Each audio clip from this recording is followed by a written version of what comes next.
اللہ من الشیطان الرجیم بسم اللہ الرحمن الرحیم وَإِذَا سَأَلَكَ عِبَادِي عَنِّي فَإِنِّي قَرِيبٌ أُجِيبُ دَعْوَةَ الدَّاعِ إِذَا دَعَانِ۔ برادران عزیز، یہ ابھی آپ کے امام صاحب نے نماز میں جو قرأت کی ہے ایک خاص آیت پڑھی ہے۔ آیت وہ ہے جو ابھی میں نے آپ کے سامنے بھی تلاوت کی۔ حضرت حق جل مجدہ نے اس آیت میں ارشاد فرمایا کہ میرے بندے میرے متعلق سوال کرتے ہیں، دریافت کرتے ہیں، تو آپ ان سے کہہ دیجئے کہ میں بہت قریب ہوں اور دعا کرنے والے کی دعا کو قبول کرتا ہوں۔ اس آیت کو اللہ تعالیٰ نے رمضان المبارک سے متعلقہ احکام اور اس سے متعلقہ مسائل کے ذیل میں ذکر کیا ہے۔ معلوم ہوا کہ دعا کو رمضان المبارک کے ساتھ بڑی خصوصیت اور نہایتی اہمیت حاصل ہے، جیسا کہ خدا تعالیٰ نے قرآن مجید میں یہ بھی ارشاد فرمایا کہ رمضان المبارک میں قرآن مجید کو اتارا گیا۔ تو ہمارے بہت سے حضرات علماء و محققین کی رائے یہ ہے کہ قرآن مجید کی تلاوت و قرأت و مشغلہ و شغل و تفسیر وغیرہ یہ تمام چیزیں رمضان المبارک سے بڑی خصوصیت رکھتی ہیں۔ اسی طریقے پر اس آیت میں دعا کا ذکر ہے، تو معلوم ہوا کہ رمضان المبارک کو بڑی خصوصیت ہے دعاؤں کے ساتھ اور قبولیت دعا کے ساتھ۔ یہ پورا مہینہ گویا کہ مخصوص ہے کہ بندہ دعا کرے اور دعاؤں کی قبولیت کا بھرپور یقین رکھے۔ اللہ تعالیٰ کے کلام کا کیا کہنا، ان کی شان تو نہایت اعلیٰ نہایت عرفہ ہے، اور اپنی ہی شان کے مطابق انہوں نے کلام بھی فرمایا۔ اس آیت میں خاص طور کے اوپر ذکر کیا گیا وَإِذَا سَأَلَكَ عِبَادِي عَنِّي، کہ میرے بندے میرے متعلق سوال کریں۔ معلوم ہوا کہ دعا جو ہے وہ عبدیت اور بندگی کا کامل اور مکمل مظاہرہ ہے۔ جو شخص دعا کر رہا ہے اور جس سے دعا کر رہا ہے اپنے آپ کو سمجھ رہا ہے کہ میں بندہ ہوں، میں عاجز ہوں، مجھے کسی چیز کی قدرت نہیں، میرے ارادے ناتمام ہیں، میرے عزائم نامکمل ہیں، اور جس سے دعا کر رہا ہے اس کے بارے میں اس کو یہ یقین ہے کہ جملہ طاقتیں، جملہ قوتیں، جملہ مقاصد کو پورا کرنے کی ہر ایک قوت اسی کے ہاتھ میں ہے۔ پھر اس کے بعد یہ فرمایا کہ ان سے یہ کہہ دیجئے فَإِنِّي قریب، میں بہت زیادہ قریب ہوں۔ قربت عجیب و غریب چیز ہے۔ اگر حاکم کے متعلق یہ یقین ہو کہ وہ دیکھ رہا ہے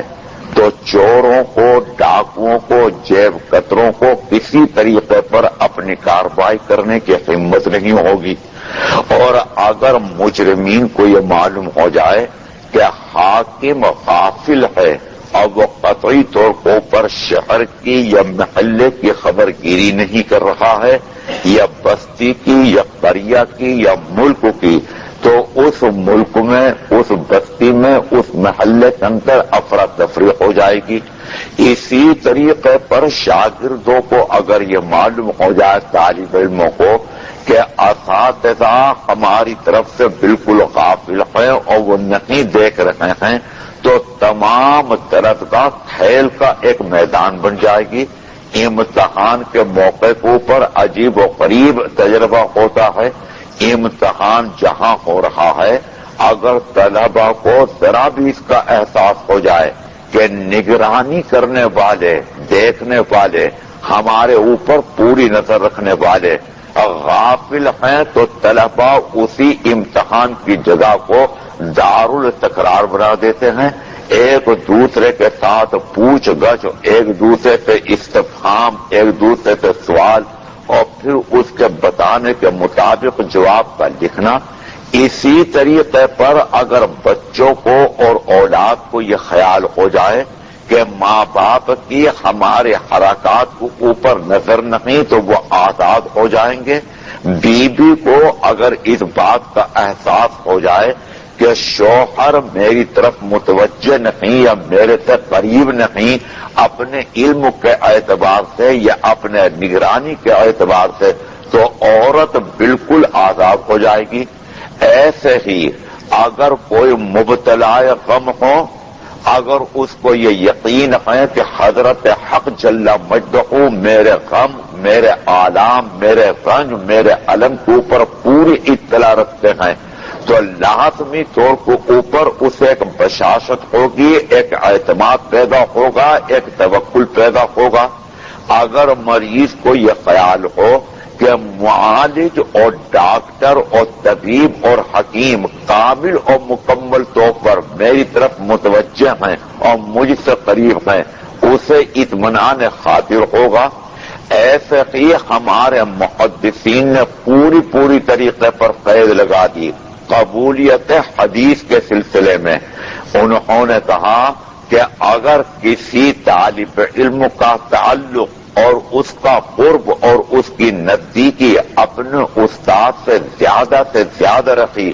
اس کی روایت کے اوپر اعتماد کرتے ہیں. نہ صرف یہ کہ ملاقات شاگرد کی استاد سے ضروری قرار دیتے ہیں، بلکہ اگر طالب علم کو زیادہ موقع ملا ہے محدث کے پاس رہنے کا اور استاد کے پاس رہنے کا، اس کی حدیث کے اوپر زیادہ اعتماد کیا جاتا ہے. خود ہمارا ایک سلسلہ جو ہے احسان کا، سلوک کا اور تصوف کا، اس میں بھی اس بات کی رعایت کی گئی گی کہ جس شخص کو شیخ کے ساتھ زیادہ رکھنے کا موقع ملا ہے گا اس کے اوپر زیادہ اعتماد کرتے ہیں کہ شیخ کے طریقے کو، شیخ کے طور و طریق کو، شیخ کے انداز تعلیم کو جتنا اس نے سمجھا ہے، جتنا اس نے جذب کیا ہے، کسی دوسرے نے نہیں کیا. فقہاء نے بھی قرب کا مکمل طور کو اوپر اعتماد کیا، اس طریقے پر اعتماد کیا کہ اگر شوہر شادی کے بعد، نکاح کے بعد بیوی کے ساتھ قریب ہوا ہے، جسے مقاربت و ہم بستری کہتے ہیں، تو اس کے اوپر تمام احکام نکاح یعنی مہر کا پورا تکمیل اور مہر کا مکمل طور پر واجب کر دیتے ہیں. گویا کہ فقہاء نے قرب کی دو قسمیں بنا لی، ایک قرب حکمی ہے اور ایک قرب حقیقی ہے. اگر شوہر بیوی کے ساتھ صرف کمرے میں تنہا جمع ہو گیا یہ قرب حکمی ہے، لیکن ہم بستری کی نوبت نہیں آئی تو مہر کے اندر انہوں نے وجوب مہر میں نصف قرار دیا. اور اگر قرب بالکل واقعی اور حقیقی ہو گیا یعنی ہم بستری، تو فقہاء نے اس صورت میں مہر پورا اور مکمل طور کو اوپر اس کے اوپر واجب کر دیا. تو ہر جگہ کو اوپر قرب کا اعتماد ہے. آج کل تعلیم کا ایک طریقہ یہ چل رہا ہے گا کہ آپ یہاں سے بیٹھ کر اور ہندوستان سے تعلیم حاصل کر رہے ہیں. ظاہر ہے کہ یہ تعلیم ایسی تعلیم نہیں کہ جو استاد کے سامنے بیٹھ کر حاصل کی جاتی ہے. طالب علم استاد کے سامنے ہوتا ہے، اس سے قریب ہوتا ہے، تو صرف یقین نہیں کہ اس کا پڑھنا پڑھانے کے اوپر اس کو اطلاع ہے، بلکہ استاد کو دیکھ رہا ہے، استاد کا انداز دیکھ رہا ہے، استاد کا رہن سہن دیکھ رہا ہے، استاد کی پوشاک دیکھ رہا ہے، استاد کا لباس دیکھ رہا ہے، استاد کا اٹھنا بیٹھنا دیکھ رہا ہے. بہت سی چیزیں جو استاد کو دیکھ کر وہ سیکھتا ہے، اس طالب علم کے مقابل میں اس کا علم اور معلومات لازمی طور کو اوپر زیادہ ہوں گے کہ اگر ہم نے بیٹھ کر تعلیم حاصل کر لی ہندوستان سے لیکن استاد کو ہم نے دیکھا نہیں.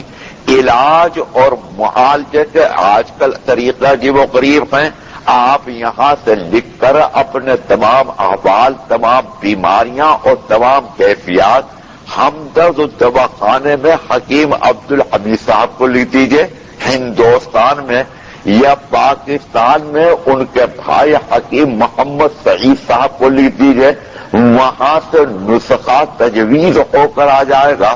دوائیوں کا پیکٹ بھی آ جائے گا اور پارسل بھی آ جائے گا، لیکن ظاہر ہے کہ یہ طریق علاج اس طریق علاج کے مقابلے میں ناقص ہے قطعی طور کے اوپر،